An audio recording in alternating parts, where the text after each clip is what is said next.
যেমন হচ্ছে নারী সংস্কার নিয়ে প্রশ্ন হচ্ছে, আমি মনে করি টোটালটাই এই নারী সংস্কার তো কোনো প্রয়োজন নাই। এই এই দেশের মানে সংবিধান যেখানে স্পষ্ট করে বলছে যে প্রত্যেকের ধর্মীয় স্বাধীনতা আছে, ধর্ম রক্ষা, ধর্মীয় বিধিবিধান রক্ষার নিশ্চয়তা দিয়েছে সংবিধান, সেখানে আমরা দেখছি প্রত্যেকবারই এক একটা সরকার আসলেই এদের ঘাড়ে ভূত চাপিয়ে বসে যে নারী অধিকার, নারী অমক, নারী তমক। নারীরা তো এই সমাজের বাইরে না, আমরা যেমন মাইনরিটি, আমরা এই দেশ থেকে বিলুপ্ত হয়ে যাচ্ছি, নারীরা তো বিলুপ্ত না। এই দেশে তো এই দেশ স্বাধীন থেকে আজ পর্যন্ত যতদিন এই সরকার পরিচালনা হয়েছে তার বেশিরভাগ সময় হচ্ছে নারীরাই প্রধানমন্ত্রী ছিল, নারীরাই বিরোধী দলীয় নেত্রী ছিল, নারীরাই স্পিকার ছিল। মাইনরিটিরা তো আর কিছুই ছিল না, রাষ্ট্রপতিও ছিল না, প্রধানমন্ত্রীও ছিল না, স্পিকার ছিল না, বিরোধী দলীয় নেতা ছিল না, মন্ত্রী, এই যে এখনো যতগুলো উপদেষ্টা আছে অনেকগুলো মহিলা। তো মহিলারা তো আর নেগলেক্ট না। আমাদের মূল বিষয়টা হচ্ছে একজন মহিলা সে জন্ম থেকে মৃত্যু পর্যন্ত সে তো মুক্ত বিহঙ্গ, তার কোনো আয় রোজগার করার দরকার নাই, তার কোনো রিস্ক নেওয়ার দরকার নাই, কোনো মতো মানে জন্ম থেকে বিয়ের আগ পর্যন্ত তার বাবা ভরণ পোষণ করতে বাধ্য, বাবা মা। বিয়ে হওয়ার সঙ্গে সঙ্গে তার যাবতীয় কিছু তার স্বামী দেখবে, স্বামী মারা যাওয়ার পরে তার যাবতীয় কিছু তার ছেলেরা দেখে। একটা মেয়ে যদি একটা ছেলে যদি মাসে 20,000 টাকা বেতন পায়, এই 20,000 টাকার উপর দায় আছে তার বাবা মা, তার ভাই বোন, তার নিজের বউ, ছেলে মেয়ে, সবার দায়। কিন্তু একজন মহিলা 20,000 টাকা আয় করলে এই মানে পৃথিবীর কারো কাছে তার কোনো দায় নেই।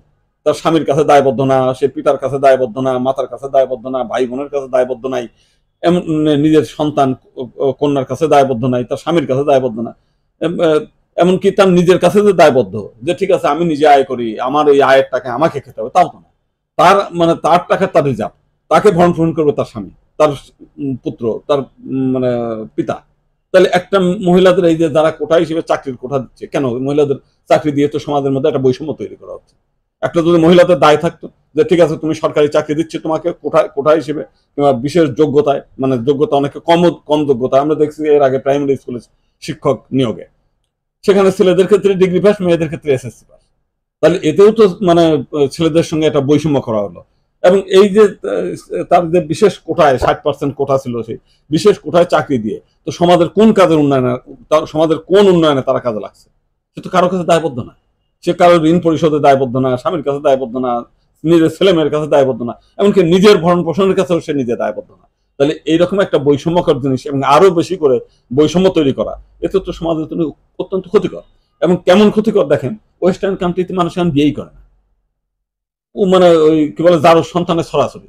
এবং বাংলাদেশে তারা কিন্তু এই জিনিসটাই চালু করতে চায়, ওয়েস্টার্ন কান্ট্রি। আমার যেটা মনে হয় যে তখনই আমরা এটা নিয়ে আমরা কিন্তু কম আন্দোলন করি নাই, সেই আরো বহুকাল আগের থেকে, আজকে থেকে আরো 30-35 বছর আগের থেকে আমরা দেখছি কোন সরকার আসলে তার ঘাড়ের ভার ভূত চেপে বসে। আমার যেটা মনে হয় এটা হচ্ছে ওয়েস্টার্ন কান্ট্রির কোন এরা তারা চাপিয়ে দেয় এদেরকে, এইটা করেন ওইটা করেন, কিছু টাকা পয়সা ইনভেস্ট করে, আবার যখন মানে এই দেশের জনগণ যখন চায় না তখন চাপাচাপি করে কোনো মতো থামে আর কি। তো আমার যেটা মনে হয় যে এই যে আমরা মনে করি যে একটা স্বাধীন দেশ, কারো কাছে মাথা নত করবো না, কিন্তু আমরা তো দেখছি মাথা নত করে বসে আছি, এখন দাসত্বের মতো আছি। নারী কমিশন করার জন্য কি এই দেশের জনগণ দাবি করেছে? এই জনগণের বৈষম্য উচ্ছেদ করার জন্যই করেছে। তো আরো কেমন করে বেশি পরিমাণ বৈষম্য চাপিয়ে দেওয়া যায়, এই দেশের বিবাহ প্রথাটা, পারিবারিক পরিবার ব্যবস্থাটাকে উচ্ছেদ করার জন্য দায়িত্ব কেউ দেয়নি। তো ইউনূস সরকার এই কমিশন করার কথা কে বলছে? নারী কমিশন।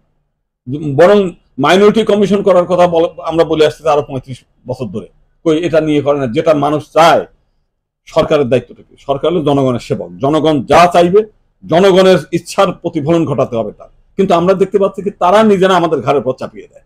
এই জিনিসটা তো এই না, এটা তো তারা তো আমাদের, আমরা তো তাদের ই না, মানে কি বলে চাকর বাকর না, তাদের পয়সায় আমরা খাই বাই চলি না, আমরা নিজেদের আয়ে চলি। নিজেরা এই দেশের কৃষকরা নিজেরা চাষ করে, নিজেরা ফসল উৎপাদন করে, ব্যবসায়ীরা নিজেরা ব্যবসা করে, বিদেশে যারা থাকে তারা কাজকর্ম করে খায়। ইউনূসও খাইতে দেয় না, হাসিনাও আমাদের খালেদাও খাইতে দেয়নি।